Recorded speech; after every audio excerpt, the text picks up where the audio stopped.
Formation হচ্ছে 1613 টাকার লেভেলে আছে। আজকে সকালবেলায় 1580 1590 লেভেলে ছিল। সেখান থেকে ব্লু স্টারের মধ্যে ফরমেশন যদি দেখি আমরা ডে ক্যান্ডেলে, ব্লু স্টারের মধ্যে ফরমেশন কীরকম আছে, এই লেভেল থেকে মার্কেট সাপোর্ট নিয়েছে। যেই লেভেল থেকে ব্রেকআউট করেছিল মার্কেট, মানে এই জোন থেকে ব্রেকআউট করেছিল বাজার, এই জোন থেকে ব্রেকআউট করেছিল বাজার, আবার এই জোনকেই রিটেস্ট করতে এসছে। তো এখান থেকে বাজার যদি দেখি আমরা, বাজার কেমন গেছিল এটা একটু ব্যাক টেস্ট করব। এই লেভেল থেকে মার্কেটের মধ্যে এতখানি অবধি মার্কেটকে আমরা যেতে দেখেছি, আবার মার্কেট এতখানি নেমেছে, হালকা পজ নিয়ে এরকম ধরনের মার্কেট এখানে এসেছে। তো এই লেভেল থেকে মার্কেটের এই লেভেল অবধি এখানে আরও একটা হার্ডাল জোন কোনটা আছে, এই লেভেলটা,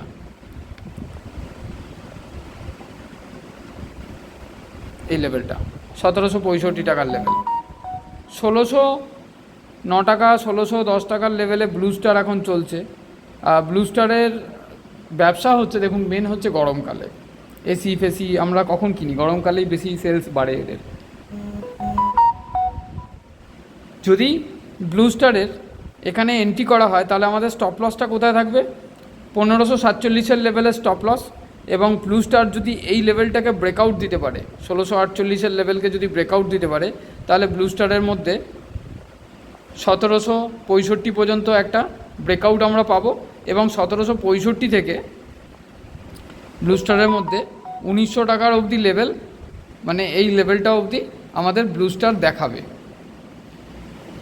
কারণ নর্মালি যদি দেখি মার্কেট যদি ফরমেশান ক্রিয়েট করে তাহলে বড় টাইম ফ্রেমে এই ফরমেশানটাই ক্রিয়েট করে এসছে। তো ব্লু স্টার অন্তত 1900 টাকার লেভেল অবধি যাক, সেখান থেকে একটা যদি রিজেকশান আসে তাহলে মার্কেটের ফরমেশান এখানে এসে কমপ্লিট হবে।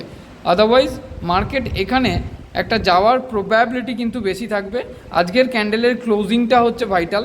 আজকের ক্যান্ডেলের ক্লোজিং যদি প্রিভিয়াস ডে হাইয়ের ওপরে থাকে, মানে 1604-এর ওপরে থাকে, তাহলে ব্লু স্টারকে নিয়ে পজিটিভ মুভ হওয়ার চিন্তাভাবনা করা যাবে।